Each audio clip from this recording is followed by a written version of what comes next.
Hey, Alabama fans, welcome back to another episode of Hey Bama, presented by BBVA. I'm Maggie Hetzel alongside Alabama men's head tennis coach, George Husack. Coach, it's great to see you. I know it's virtual, but how have you and your family been?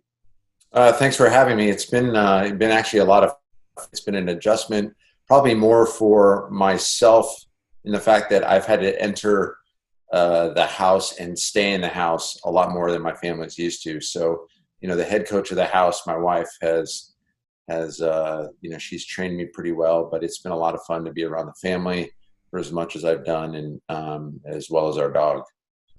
You've sent in a few pictures to us, and I have to ask about a few. The first one that caught my eye was you holding a pair of clippers in your hand. Were you giving kids haircuts? Who was getting these A-plus haircuts? Yeah, that was kind of myself. As my wife said, my hair doesn't look good when it's grown out anyway. I used to have great hair when I was younger, but as I've gotten older, I've gotten these runways down the corners of my head. So I took the shears out and just shaved my head. And oddly enough, I ran into my barber at the grocery store about 5 days later, and I just said, look, I broke down. So I'm sure there'll be some issues when I return. But it was nice to have short hair again, and it'll all grow back. So. Also, in one of the pictures, I know you have the kids home. You had your homeschool schedule, and I mean, it was pretty thought out. It looked like a season schedule that you had. You times for classes, times for athletic exercise. What does that look like for your kids and the adjustment for you and your wife? Well, I think it's been easier. At times, they've said no, it's not snack time until 11. So they've been, taking it a little bit more literal. But I think it's helped us because then we're not floating like we kind of are on the weekends. And we wanted to have a little bit of fun with it, and also allow them times not just to sit there and do their work, but to connect with friends, because that's really been their biggest adjustment, not having their friends around. So, that's been really good for them. It's not been fun for me to get like 107 text messages overnight because we don't let our kids have devices throughout the day, just certain amounts. But the schedule's been good. It's helped us tremendously. And at the same time, I think to be flexible has been also a lot easier. A couple rapid fire questions for you. Best meal you've had since in quarantine, best activity you've done, and maybe a favorite TV show or movie. Yeah, I guess I'll start with the activity. Every morning we start with an activity. So it's either walking, running, walking up hills. This morning we went on a bike ride.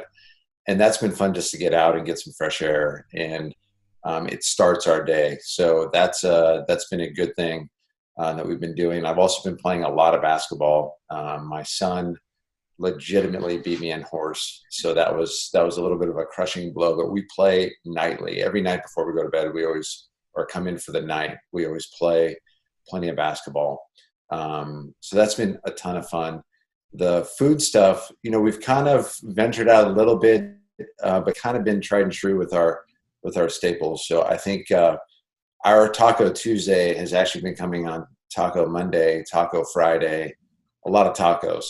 So we've had plenty of those, and we've tried a little bit more fish in terms of breading the fish and put it in the cast iron skillet.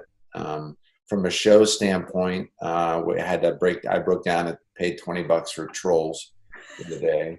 So that was fine. It was still cheaper than the movie theater. And then I've watched a few episodes, 30 for 30s with my wife. So she was into that. I connected with one daughter and watched a season of Anne with an E, which is a cute series. And then my son and I finished our third episode of Last Dance. So we really just watched some shows at night for a short time and not at all during the day. We'll jump straight now into tennis, Coach. I know you guys got about 4 of your SEC matches in, 4 or 5 before everything started. You missed that last part of that SEC schedule and then any of the postseason. What was your message to your team during that time? Well, at the beginning, it was kind of like I didn't even know how to react. I felt bad. I assumed there was going to be some sort of relief in some capacity.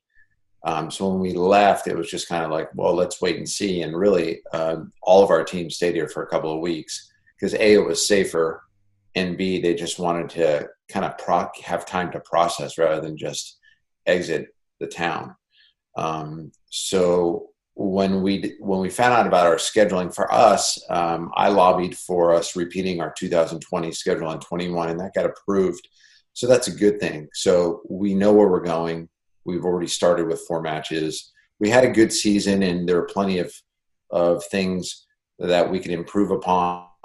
Second time around is supposed to be easier, but I think it's just going to be more known. The goal is still to be better than we were in 2018, 2019, and be better than we were in 2020. So right now we've kind of transitioned from where were we? Okay, the season's done. Let's power through and finish strong with school, and let's find out about the seniors and what they're doing.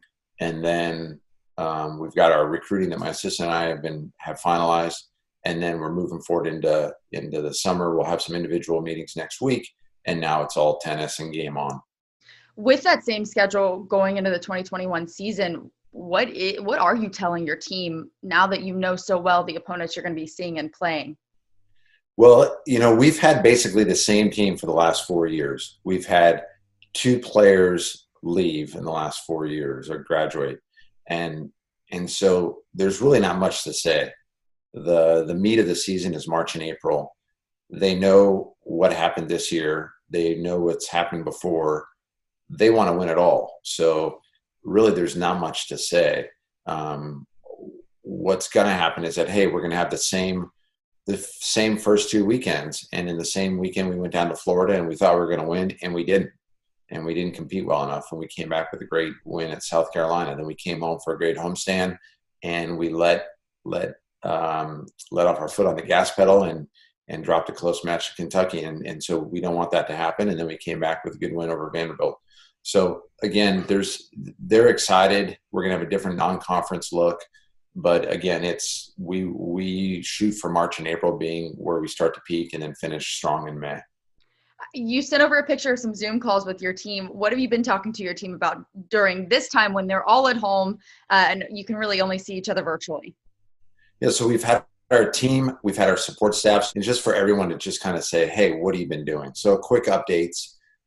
We've got guys in different parts of the world. So we had one of our players, he's from Italy, where they've been on severe lockdown. So it was really interesting to find out, close hand, how have you been doing through this situation?